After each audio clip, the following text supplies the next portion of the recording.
Okay, we are over to the Greater Than Games booth at Gen Con 2015, and once again with Christopher Bedell, and we're going to talk about deck building, the deck building game. That's absolutely right, Joel. It combines the joy of deck building with the thrill of deck building.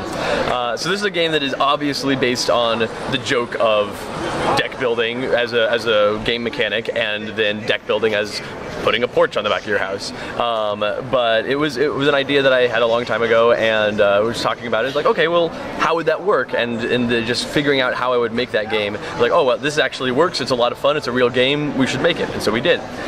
In deck building, you have various types of components. You've got planks, and you've got railings.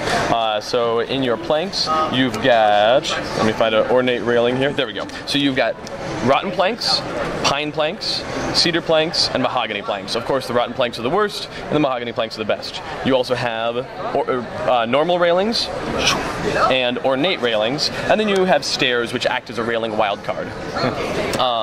Over the course, every player in the game starts with 2 pine planks and 1 rotten plank.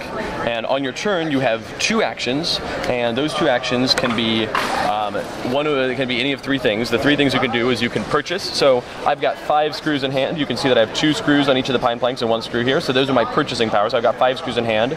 There's a 1 screw card here to purchase, and there's also a 3 screw card here to purchase. So for my first action, I could purchase this 3 screw card, and it goes to my discard pile. All right. So that's an action, is purchase. Another action is build. So I could take a card from hand and build it on my deck. I could also build it on my opponent's deck. And then the third action you can do is stain. And when you stain a card, you take one of these stain tokens and place it on a card. That card cannot be built over, because you can build over any card. You can build on 1 card, you can build on 2 cards, you could even build on 4 cards. I mean, sorry, you could stain on 1 card, stain on 2 cards, you could even stain on 4 cards, but you can't stain on 3 cards. Stain always must land fully on cards. A deck at the end of the game, to be a valid deck, has to have at least 2 planks and at least 2 railings. So you start the game with 2 planks, or 3 planks and no railings. So you definitely have to work towards getting railings. So if my opponent's deck had been built out to where you had those 2 pine planks in play there, and that 1 ornate railing, and I didn't know what he was going to do on his next turn, it might be a good strategy for me to play my rotten plank on top of his railing, because that sets him back. Now he doesn't have any railings in play, and that pushes him back. I could also play my rotten plank on top of his pine plank, which might be a worthwhile thing to do, especially if he had a setup like this, because the game is scored via set collection, essentially. So right now, the way that you score the game is you count up the number of screws that are visible and multiply them times the number of contiguous cards, meaning this is worth 1, 2, 3, 4, 5, 6 times 3, that's worth 18 points. Now, if I build that rotten plank over that, it's worth 1, 2, 1, and 1, 2, that's worth 5 points. So even building a cedar or a mahogany plank over that is worth it, because it breaks up the set collection. Gotcha. So if you were building your deck and you'd gotten to this point here, you might want to stain that there so that you keep your linchpin of your set and you keep your very important railing. The game plays in about 5 to 10 minutes. It plays until one person runs out of cards in their hand or deck. So if I'd built up my deck to this point here and I had just 2 cards left in hand, on my turn I could say, all right, I'm going to build that railing and I'm going to build that plank, and now I'm out of cards. There's no more cards in my hand or deck or discard, so I've ended the game, but the other player still gets 1 more turn.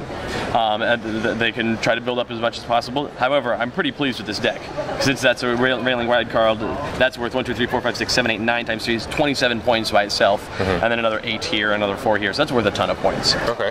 Anyway, so yeah, cool things about the game. It is, yeah, like I said, it takes 2 or 3 minutes to learn, plays in 5 or 10 minutes. The game is a 2-player game for $10, but it is its own expansion. So if you buy 2 copies of the game and you mix them together, you have a 2 to 4-player game. If you buy 3 copies of the game, mix them together, you have a 2 to 6-player game. The 6-player game version works really well. The 2-player game works really well, but in my opinion, I like the 4-player game the most. I didn't even realize I did until playing a bunch of it during Gen Con setup with volunteers, just hanging out playing games. It was like, oh my gosh, 4-player has so much interesting depth of strategy, where you have to watch out what the guy like diagonal from you is doing with his deck, and you have to be really concerned about who could all like bam, somebody ends the turn, everybody gets 1 more turn. It's like, oh, what are you gonna do? So it's a lot of fun. I really enjoy it, and it's not just a joke.